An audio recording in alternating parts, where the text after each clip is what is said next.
বিবেকহীনতার এই দেশে এক ভিন্ন প্রতিবাদ।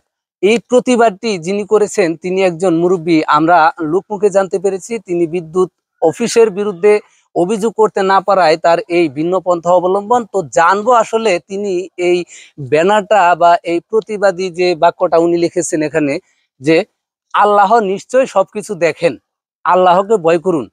বিদ্যুৎ মিটারে লাগানো এই কাগজটি কেন, কি কারণে, আমরা জানবো। এই কাগজটি যিনি লাগিয়েছেন, এখন উনার সাথে আমরা কথা বলবো। দর্শক, আসসালামু আলাইকুম মুরব্বী। ওয়ালাইকুম আসসালাম। মুরব্বী, আপনার বাড়ি কি এইটা? এইবারই আমার এবারে আপনার, তা আপনি পেশায় কি করেন? আইসক্রিম বেশি। কি করবাম? আইসক্রিম বিক্রি করেন। এই বিদ্যুতের মিটারটা কি আপনার? এই মিটারটা আমার। মিটারের কথা আর কই না যে। চলুন আমরা একটু মিটার সম্বন্ধে জানবো আপনার কাছে। আপনি কি কারেন্টের লোক? জি না, আমি কারেন্টের লোক না। আপনার এই ভিন্ন প্রতিবাদ দেখে আমরা লোকমুখে সব খবর পেয়ে আমরা এখানে এসেছি জায়গাটা পরিদর্শন করতে। কিন্তু এখানে এসে আমরা যে জিনিসটা দেখলাম আমরা বিস্মিত হয়ে গেলাম। আমরা আসলে কোথায় বসবাস করতেছি? মুরব্বী, এই যে বিদ্যুৎ মিটারে আপনি লিখে রেখেছেন আল্লাহ নিশ্চয় সবকিছু দেখেন, আল্লাহকে ভয় করুন, এইটার কারণ কি? এছাড়া আর রাস্তা আছে? আমি গরিব মানুষ, কয় টাকা কামাই করি। এই যে একটা মিটার, ওই যে ওই ভাঙ্গা ঘরটা আমার, ওই ঘরটা এটা আরেকজনের ঘর, ওর ঘরের মধ্যে এই মিটারটা লাগাইছি। আমার ঘরে টিভি টুভি কিছু নাই, খালি একটা বাতি জ্বালাই, ছোট্ট একটা ফ্যান চালাই। আগে 1-150 টাকা বিলাইতো, কোন রকম দিয়া বাজার ঘাট করে যে আইসক্রিম বেচা খাইতাম। হঠাৎ করে বিলাইতেছে 2700 টাকা। আগে আইছে 200, 250, 150 এরম বিলাইছে।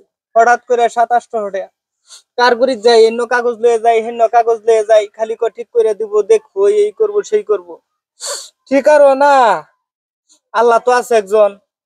এটা লাগিয়া কম্পিউটারের দোকানতে এটা এনে লেখা দিছি, যে বেটা কাগজটা এই মিটার দেখে লেখে নে, এই বেটা যাতে পড়িয়া আল্লাহরে যদি একটু ডরা, সঠিকটাই যাতে লেহে ঠিকঠাক করে, এটা লেগে আর কার্তেন বিচার দেয়।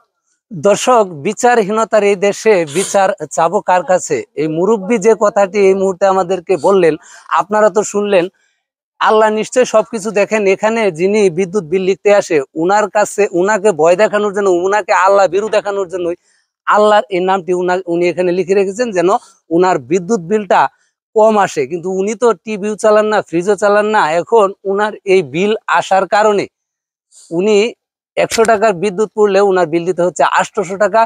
এই ভিডিওটি প্রতিবাদী ভিডিও স্বরূপ আপনি আপনার ফেসবুকে শেয়ার করে দিন। বিদ্যুৎ নিয়ে যে দুর্নীতি হচ্ছে বাংলাদেশে, এটা বন্ধ হোক। অসহায় নিপীড়িত মানুষ স্বাধীন হোক। এনারা একটু কয়ে দেন, এনারা একটু দেখবেন যে সঠিক যে কারেন্টটা পুরে, এটা যাতে প্রতি মাসে আয়, আর বেড আইনটি যাতে আমার মিটারে ঘুরি তাই লিখে নে, অফিসে বইয়া না লেহে। মুরব্বীর কথাগুলো সবাই শুনছিলেন মন দিয়ে। আমরাও ব্যথিত। এরকম ঘটনা যেন বাংলাদেশে পুনরাবৃত্তি না হয়। দেশ পরিবর্তনের সাথে আমরাও পরিবর্তন হব, দুর্নীতি মুক্ত হবে বাংলাদেশ।